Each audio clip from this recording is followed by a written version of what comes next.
വെള്ളായണിക്കായലിൻ്റെ ബണ്ടിലൂടെ അതിരാവിലെ നടന്നു നീങ്ങുകയാണ്. ഇത് നമ്മുടെ കന്നാലിച്ച. പണ്ട് പശു വളർത്തുന്നവരൊക്കെ കന്നുകാലികളെ ഈ തോട്ടിൽ കുളിപ്പിച്ചിരുന്നിരിക്കാം. അങ്ങനെയായിരിക്കാം കന്നാലിച്ചാൽ എന്നുള്ള പേര് കിട്ടിയിരിക്കുന്നത്. കന്നുകാലികൾ അത്രയധികം ഇല്ലെങ്കിലും കുറച്ചുപേരൊക്കെ ഇന്നും കന്നുകാലി വളർത്തൽ അവരുടെ വരുമാന മാർഗമായി കാണുന്നുണ്ട്. കന്നുകാലികൾ അങ്ങനെ പച്ചപ്പുകൾ മേഞ്ഞു നടക്കുകയാണ്. ഇത് നമ്മുടെ പുഞ്ചക്കരി. പുഞ്ചക്കരി എന്ന് ഉദ്ദേശിക്കുന്നത് അതായത് പണ്ടുകാലങ്ങളിൽ വളരെ സമൃദ്ധമായി നെല്ല് വിളയിച്ചിരുന്ന വെള്ളായണിയിലെ പാടം. നമുക്കിവിടെ കുറച്ച് പശു വളർത്തുന്ന കർഷകരെയും കാണാം. മറ്റൊരു പ്രത്യേകത വെള്ളായണിക്കായലിനോട് ചേർന്നിട്ട് ഒരുപാട് താറാവ് കൃഷി ഉണ്ട് എന്നുള്ളതാണ്. ഈ താറാവൊക്കെ അതിരാവിലെ കർഷകർ പാടത്തേക്ക് ഇറക്കി വിടും. അവ പിന്നെ ഈ വയലേലകളിലെ വെള്ളത്തിൽ ഓടിക്കളിക്കുകയും ഇര പിടിക്കുകയും അങ്ങനെ മേഞ്ഞ് നടക്കുന്ന സ്വതന്ത്രമായ ഒരു കാഴ്ചയാണ് ഇവിടെ നമുക്ക് കാണാൻ കഴിയുന്നത്. ഈ താറാവുകളെല്ലാം വൈകുന്നേരത്തോടു കൂടി തൻ്റെ കർഷകൻ്റെ വീടുകളിൽ കൂട്ടത്തോടെ വരിയായി എത്തുന്ന കാഴ്ചയും മറ്റൊരു അനുഭവം തന്നെയാണ്.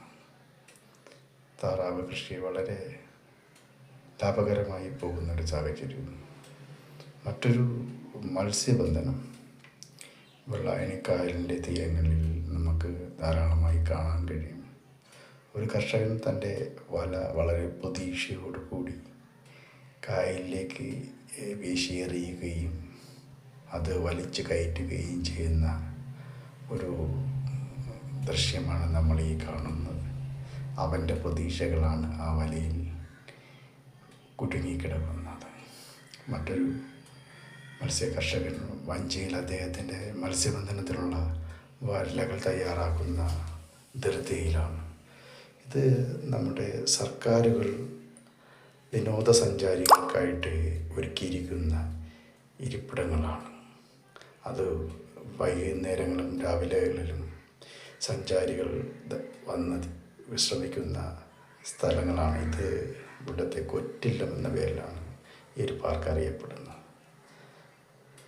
ധാരാളം സഞ്ചാരികൾ വെള്ളായണിക്കായലിലേക്ക് എത്തിച്ചേരുന്നുണ്ട്. ഇതാണ് നമ്മുടെ കേരളത്തിലെ ശുദ്ധജല തടാകം, രണ്ടാമത്തെ ശുദ്ധജല തടാകമായ വെള്ളായണിക്കായൽ. വെള്ളായണിക്കായലിൻ്റെ അതിർവരമ്പുകൾ പാതയുടെ വീതി കൂട്ടുന്നതുമായി ബന്ധപ്പെട്ടുള്ള പണികൾ നടന്നു വരികയാണ്. അതിമനോഹരമായി ഒഴുകുന്ന ജലം, വളരെ മാലിന്യമില്ലാത്ത ശുദ്ധമായ ജലം. ഈ കായലിൽ നിന്നാണ് തിരുവനന്തപുരം ജില്ലയുടെ മിക്ക പ്രദേശങ്ങളിലേക്ക് കുടിവെള്ളം എത്തിക്കുന്നത്. ഇപ്പോൾ അടുത്ത കാലത്ത് അദാനി പോർട്ട് ഇവിടെ കായൽ ഡ്രഡ്ജ് ചെയ്യുകയും കായലിൻ്റെ ആഴം കൂട്ടുകയും അദാനി പോർട്ടിലേക്ക് ആവശ്യമായിട്ടുള്ള വെള്ളം ഇവിടെ നിന്ന് ലഭ്യമാവുന്ന രീതിയിൽ സംവിധാനങ്ങൾ ഒരുക്കിയിട്ടുണ്ട്. ഇതൊരു പഴയ പമ്പ് ഹൗസാണ്. ഇപ്പോൾ ഇത് പ്രവർത്തന സജ്ജമല്ല. അതിമനോഹരമായ വെള്ളായണിക്കായൽ. വെള്ളായണിക്കായലിനൊരു കഥ തന്നെയുണ്ട്. ഇവിടെ വെള്ളായണി ശ്രീ ഭദ്രകാളി കായലിൽ കുടികൊള്ളുന്നു എന്നാണ് ഐതിഹ്യം. കേളങ്കര വാത്തി എന്ന് പറയുന്ന ഒരു മാന്ത്രികൻ അദ്ദേഹം അമ്മയെ വെള്ളായണി ക്ഷേത്രത്തിൽ കുടിയിരുത്തിയതായിട്ടാണ് ഐതിഹ്യം. അങ്ങനെ ഈ നാടിൻ്റെ തന്നെ ജലസ്രോതസ്സാണ് ഈ വെള്ളായണിക്കായൽ.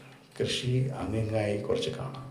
ഇപ്പോഴത്തെ കർഷകർ നമ്മുടെ കപ്പ കൃഷിയും ഇവിടെ പരീക്ഷിച്ച് വരികയാണ്. അപ്പോൾ റോഡിൻ്റെ പണികൾ തകൃതിയിൽ നടക്കുകയാണ്. ഇവിടുത്തെ ഗതാഗത പ്രശ്നം, അതായത് പാലപ്പൂരും വെള്ളായണിയും തമ്മിൽ ബന്ധിപ്പിക്കുന്ന ഈ ഒരു ബണ്ട് റോഡിൻ്റെ പ്രവർത്തനം നടക്കുകയാണ്. എത്രയും പെട്ടെന്ന് ആ ഒരു റോഡിൻ്റെ പണി പൂർത്തിയായി ജനങ്ങൾക്ക് സഞ്ചാരപ്രദമാവട്ടെ എന്ന് ആഗ്രഹിക്കുന്നു. അപ്പോൾ ഇന്നത്തെ സുപ്രഭാതം നടന്ന കല്ലുകയാണ്.